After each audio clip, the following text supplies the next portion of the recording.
talk show. Thank you very much for coming. For inviting me.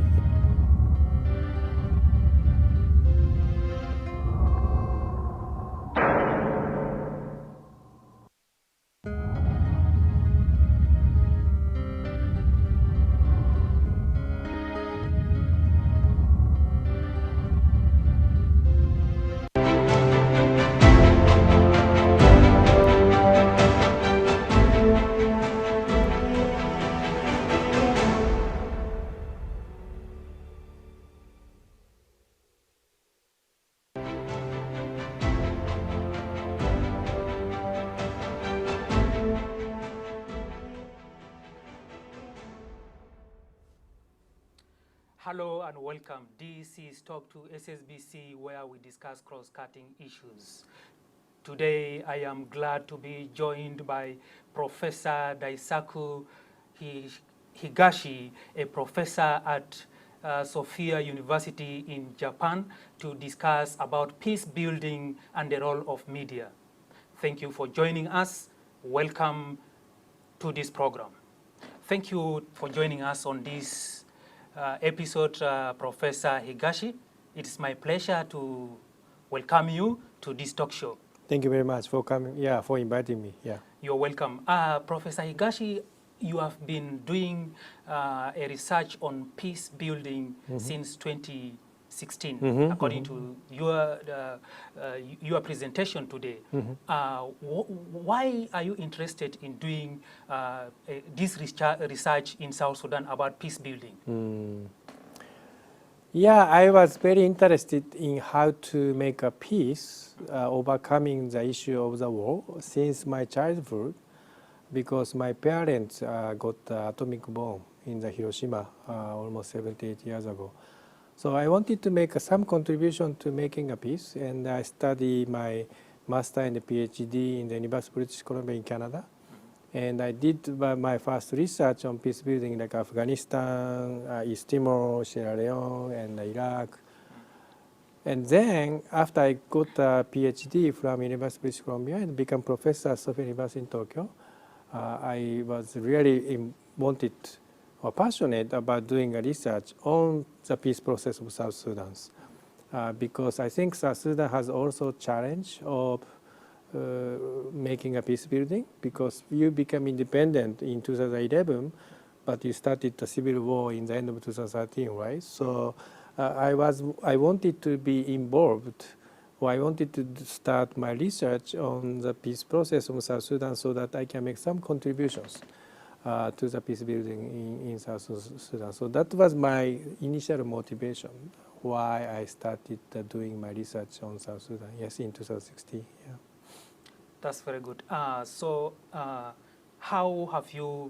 What have you found from your findings regarding the peace process in South Sudan?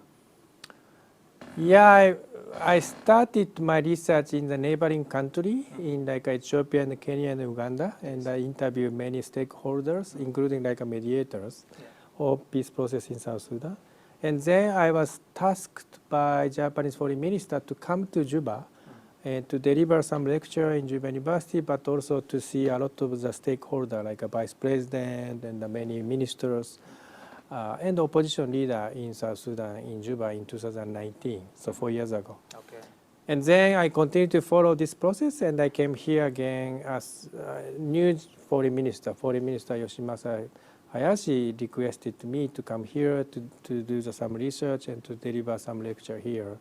And what I found is that one of the key challenge for South Sudan is how to make or how to maintain inclusive political process in South Sudan. As you know, there is a peace agreement in 2018, September, so that President Kiir and the first Vice President Machar decided to work together again, right? Yes. And it was critical, and I also want to give a lot of credit to those political leadership that they maintained the peace in the last 5 years, no matter how the peace implementation of the peace agreement is very fragile. But you already had a two occurrence of the war since 2011. So I think people always have concern about whether or not this war might be erupted or started again. So one of the key challenges of the peace process in South Sudan is how political leadership can make commitment in terms of having like an inclusive political process so that they continue to have a dialogue and the discussions. It's true that every country has a problem or a disagreement over some issues by different political leadership of the groups, but many countries will not go to the war because they can solve the problem by having a discussion and negotiation dialogues. So one question in this country is that how political leadership, including like President Kiir and the Vice President Machar, to continue to have dialogue and the discussions and negotiations so that they can solve the different or challenging issues, not by the violence, but by the dialogue and the discussion and the talks. So I think this is one of the key challenges that South Sudan maybe is continue to face and have a face. Yes. What could be the solution to this kind of challenge that you have identified in your research? Yeah. Like, for example, the inclusive political dialogue. Yes. Who is responsible for such environment or to create that environment for inclusivity? One of the important issues is that I think it might be good for those political leadership to know some history of different peace building countries like Afghanistan, Iraq, East Timor, Sierra Leone, which I discussed today. In the East Timor and Sierra Leone, there is a kind of political reconciliation by the level and also the leadership of the government, so that at least they maintain some level of the inclusive political process, so that they did not have another war in the last 15 or 20 years. Of course, they have a lot of challenges in the social issue or human rights and how to support the living conditions of the peoples. But at least they maintain the peace because those leadership identified that they need to continue to have a talk and that they need to solve the problem through the dialogue and negotiations. On the other hand, in the Iraq and Afghanistan, there's a big political exclusion against some specific groups. In the Afghanistan, nation building process starting in 2001 continued to exclude the Taliban from the beginning. And in the end of the day, Taliban became an insurgency, very big insurgencies. And when the United States withdraws all forces from Afghanistan in 2021, the Taliban retook the countries, and now the Taliban consolidated the peace. But so previous government actually was collapsed, And in the Iraq, because of the kind of political exclusion against Sunni faction in Iraq, there is repeated civil war in the last 20 years after the United States made a military intervention to the Iraq. So if we look at those different cases and the successful case and the kind of failed case, it's clear that it's so crucial for the political leadership in South Sudan to make a commitment on the inclusive dialogue and also inclusive political process to make a decision so that they will not go to the war again.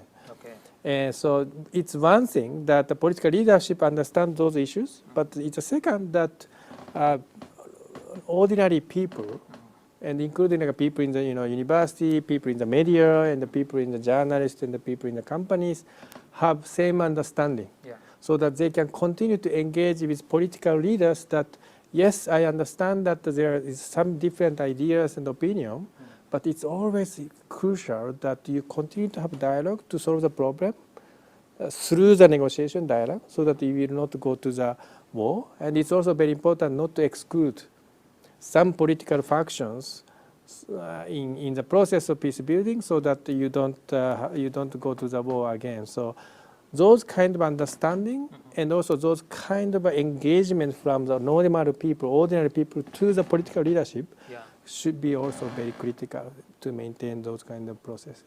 That's very good. Now let's talk about the media. How can the media partake in the or participate in peace building? So in terms of this kind of level of the political leaderships, for example, in Japan, Japanese public TV company continue to broadcast a program in which they invite a political leadership in the different party so that they have some kind of discussions. And although they might have a disagreement on some several issues, at least they demonstrate that they try to solve the problem not by the violence but by the negotiation, right? So it might be possible for some TV company like SSBC to invite some political leadership in the different political parties, so that yes, they can have a frank discussion each other in the front of the many public in South Sudan, but also they can continue to demonstrate or show their commitment and the will that we will not fight again. We might have a disagreement, but we will not fight again in the future. And sending those kind of messages from political leadership can have some impact that they also have they might feel some pressure that they also need to keep those kind of a commitment and the promise to the people in the South Sudan. So creating that kind of opportunity or can be one of the things that maybe media can play a role. And if you can continue to have that kind of discussion by the different political leaderships, after they show the program, they also might have some chance to talk to each other in the secret area, and so that they can solve the problem through the negotiation or dialogue. So this is maybe one field that media can play. The second is that media also can make cultures or enhance the culture among the normal people that whenever you have some problem or conflict, you need to solve it through the negotiation or dialogue or approaching to some government institutions, but not using the violent or violent methods. And nurturing those kind of cultures or understanding and the perception among the people that yes, we might have a disagreement, but it's better not to use the violence is also something that maybe media can play. And number three is that if media can share some positive information about some project or some activity of the, for example, like NGO, which try to solve some local issues, including like the issue of the trash or issue of the pollution. It also can give some good impact, and it can give some good message or information to the another people in the different part of the country. So some people or community or NGO might start the same project, right, or same activities by learning those activities from SSBC or from another media. So, sending positive information about people or activity on the ground is also a very important role that I think a media can play in consolidating a peace in this country, because empowering the people is one of the most important things to consolidate and maintain the peace in the country. That's very good. Let's go for a short break. When we come back, we shall talk about how the media has impacted the peace process in South Sudan and how the Japanese government is helping in terms of building peace in South Sudan. Viewer, we are going for a short break. Please don't go away because more are coming. We'll be right back.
Hi, hello, viewer. Welcome back from that short break.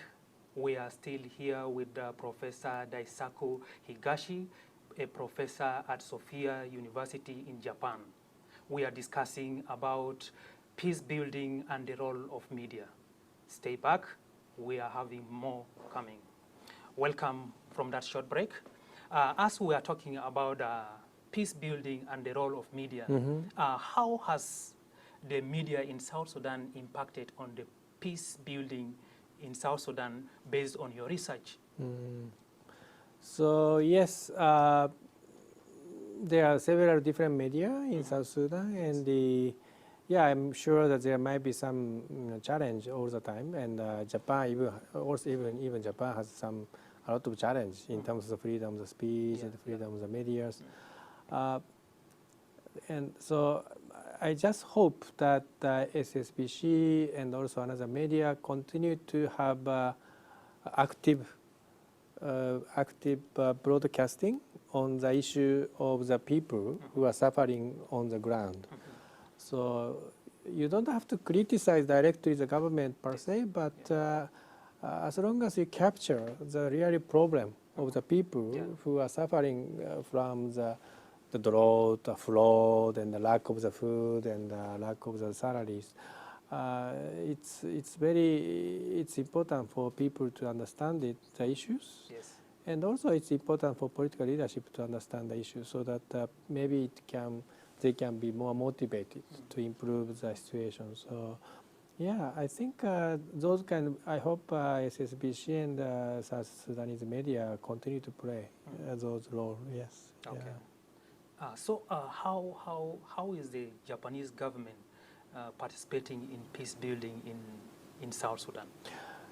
Yeah, it's Japan made a lot of commitment to support the peace building in South Sudan. Japan dispatched self-defense forces to the AMIS UN mission in PKO mission in South Sudan since 2012, and they withdrew the forces from South Sudan in 2017. But Japan continued to make a lot of support, both to the political peace process and also to the many infrastructures and improving the living conditions of the people. So, for example, Japan funded most of all the mediation costs by the IGAT, East African Regional Bloc, when they made a lot of mediations between the different parties in the South Sudan from the end of 2017 to the September 2018. So Japan funded all the mediation costs by the IGAT in that time for South Sudan. So, and IGAT and the Sudan and Uganda succeeded in motivating a conflict party to make a peace agreement in September 2018. So this is one of the things that Japan actually play a big role. Japan also Japan never give up making, for example, Freedom Bridge. Yes. They needed to disrupt it twice in the end of 2013 and also in July 2016 because of the eruption of the fighting. Correct. But they never give up. They are very resilient that they wanted to finish their project. Yes. So I was quite proud that when I came here first time in 2019, I just saw that the construction was on the preparations. Yes. But just 3 years later, JICA succeeded in completing this Freedom Bridge last May, right? Correct. So it was a huge success, I think, both for Japanese JICA, but also for South Sudanese peoples and also political leaderships. And also I was very proud that JICA finished water system in Juba. Yeah. So now 400,000 people start having access to the drinking waters every day. Yeah. And so it means it used to be true that there's only 100,000 people who had access to the very clean water, according to the government officials. So this is a huge, I think, improvement for the living conditions of the peoples living in Juba. So. And also JICA continued to support SSBC, as you know, to improve the quality of the program. So those kind of support by Japan is not particularly political, but we try to empower the people in the South Sudan and also institutions, which might run the TV program, which might run the water system, and which might run like running a huge, big bridge and the roads. So I'm very proud that what Japan did in South Sudan in the last 10 years. But if peace process is broken up and violence start again, everything that Japan succeeded or achieved might be destroyed, or destructed. Yeah. So I just hope that political leadership of South Sudan continue to have a priority to maintain the peace. It's not so. It might be a little bit dangerous to rush to some specific political programs. Yeah. But of course, this is something that South Sudan people can make a decisions or should make a decisions. Yeah. But once you broke up, or once peace is finished or stopped, and the violence start again, every achievement that Japan and the South Sudan people made together can be destroyed. So this is something that I really want to emphasize it. Yeah. Okay, that's very good. Thank you. Let us talk about how the media can promote healing and reconciliation in conflict situations like South Sudan. So, as I mentioned to you, it's possible for South Sudanese media to facilitate dialogue among the political leadership, but also among the different people in the different states, so that they start having some common understanding on the issues. Earlier on said about there are different types of media houses, and also the environment is different. Yeah. At some point, maybe media is not allowed in a certain time that the parties might not be interested to have their information disclosed by the media. How can the media participate in such a scenario? Yeah. So there's always challenges, the dilemma in the media. So you need to have continuous engagement with political leadership and the government, that how you can at least send some correct information to the people on the ground. Yes.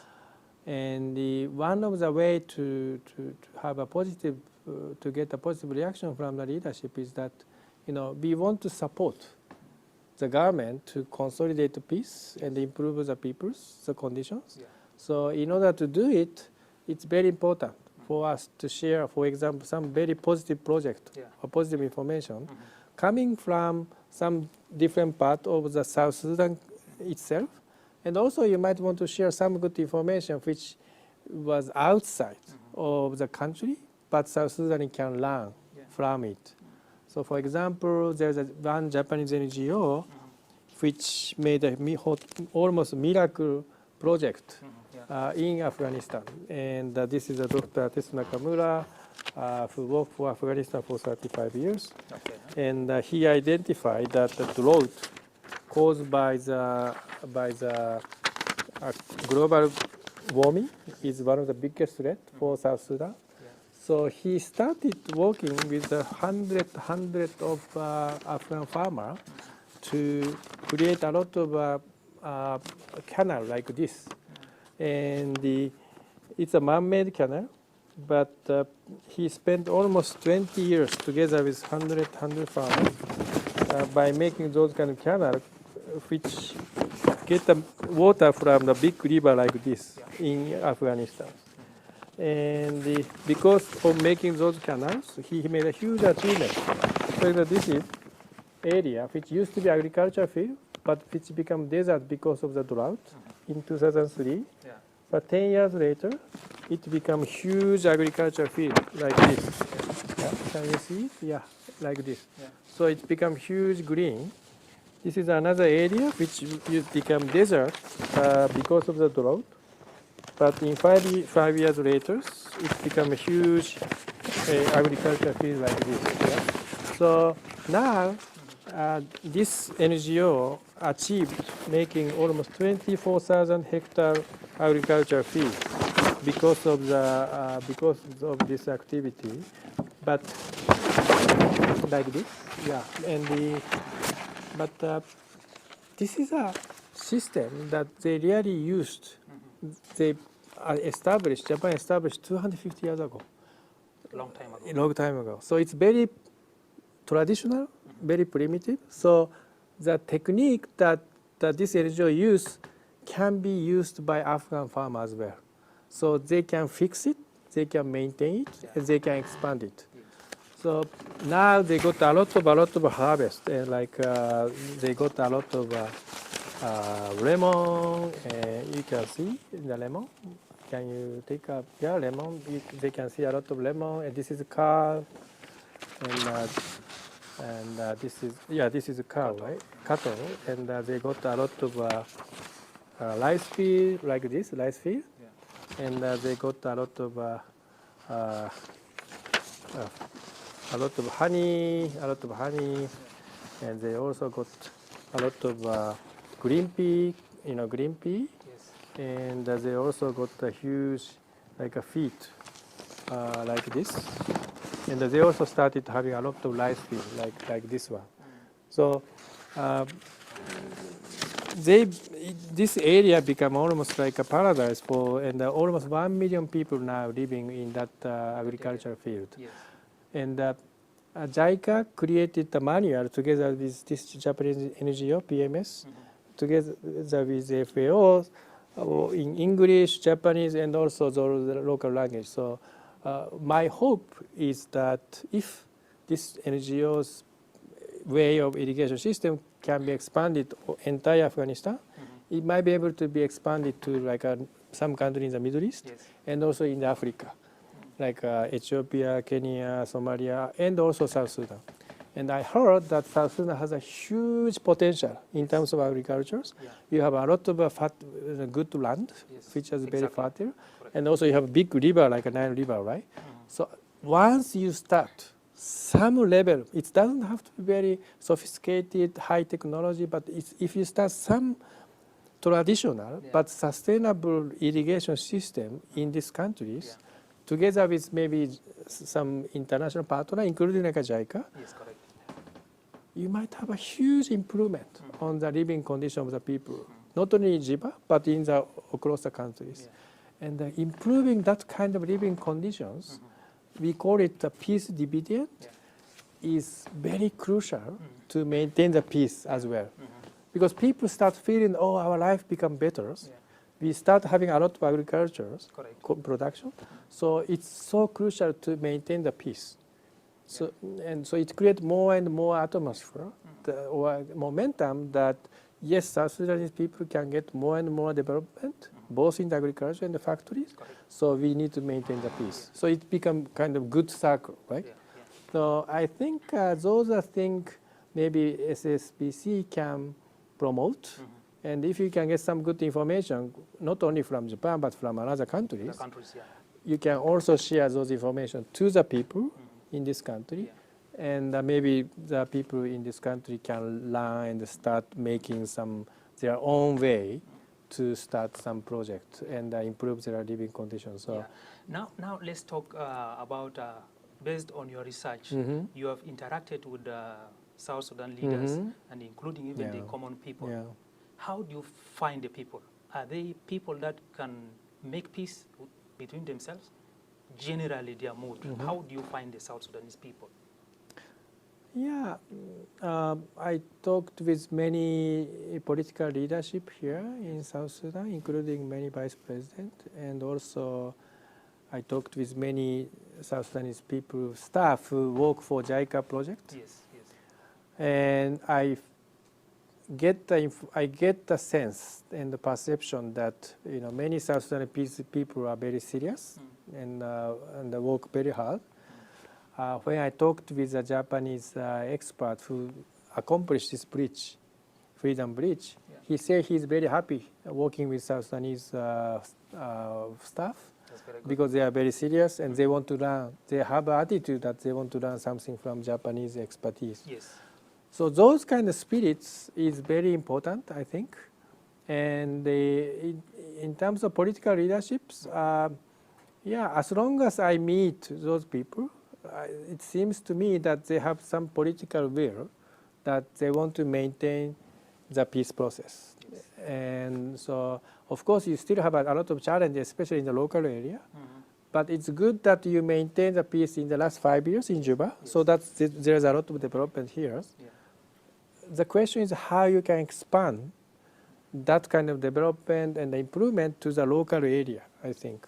That's So, right. but in order to improve the situation in the local area, you need to start having more peace and stabilities. Yes. So you need to deploy the more forces, unification of the forces to be deployed to the, local area. Yeah. You also need to make some institution which can solve the conflict over the cows, over the waters.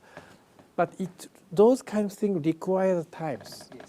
Japan also spent almost 30 years after we started the modernizations to create those institutions. Yes. And the police and the military and a lot of government institutions, both in the local area and also the capital. So I think the international community also need to recognize that it takes some time for South Sudanese people to establish those institutions and the systems. Yes. Yes. So, so we need to have some good attitude or positive attitude to the South Sudanese political leadership that, yes, we really hope that they will make a commitment to maintain the peace. And also we hope that you will make some development one by one. But also, I think the international community need to have some understanding that those kind of things can require time and it takes time. So I hope we have some mutual understanding between South Sudanese peoples and the people in the foreign countries. How is the relationship between South Sudan and Japan right now? Japan has briefly, Japan has a kind of attitude that we will not impose some specific political system to the foreign country. Yeah. Japan has tradition to empower the people so that the people can live by themselves, by making their own livelihood. So as long as South Sudanese people continue to have peace and the political leaders keep the peace process, I think Japan is very happy to maintain its support for South Sudan and also the relationship with South Sudan. So this is my conclusion from my research here. That's very good. So what is your plan right after this research? What next? Yeah, I will go back to Japan tomorrow, Yes. but I hope I can continue to follow the peace process and the development of South Sudan. Yes. I already published 2 books about my research on South Sudan, but I hope I can publish another book as well. That's great.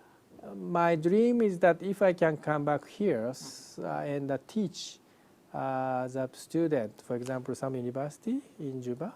I already made several lectures here in Juba University and also SSBC, and I heard that I got a very good response from the student. That's great. So yeah, if I can teach those students and giving some credit by staying here, for example, like 1 month or 2 months, and I'm very happy to do it voluntarily, without any payment. That's very good. But if I can share my experience of how to make a peace in different countries to those students by teaching like 12 times, 30 times, it might be good foundation for some Sudanese elite or people to have understanding about how to make a peace. So those are my hopes that I can make it. A very good opportunity for them and South Sudan as a whole. What is your last message in regards to peace building and the role of media?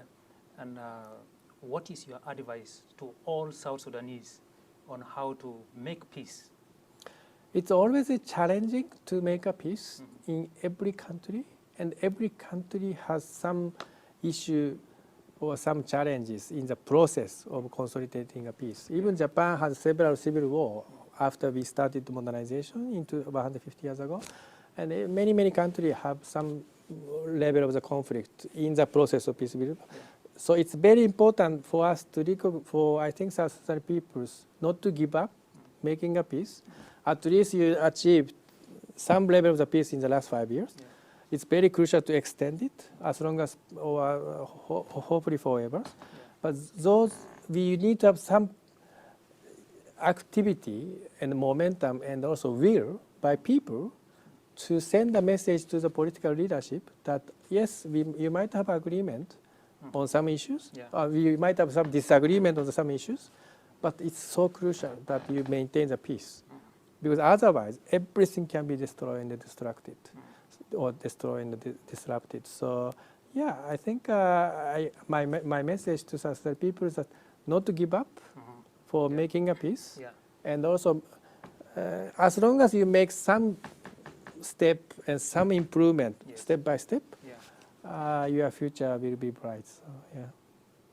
Professor Higashi, thank you for talking to SSBC. It is my pleasure, and we hope that we'll talk again, maybe on a different topic. Thank you very much. Viewer, we have come to the end of this topic. We have been discussing with Professor Higashi about peace building and the role of media. Thank you for your company. I hope you have learned something in this discussion. See you again next week on another topic. Bye-bye. Thank you very much. Thank you very much. Yes, my pleasure. Can I take a picture with you?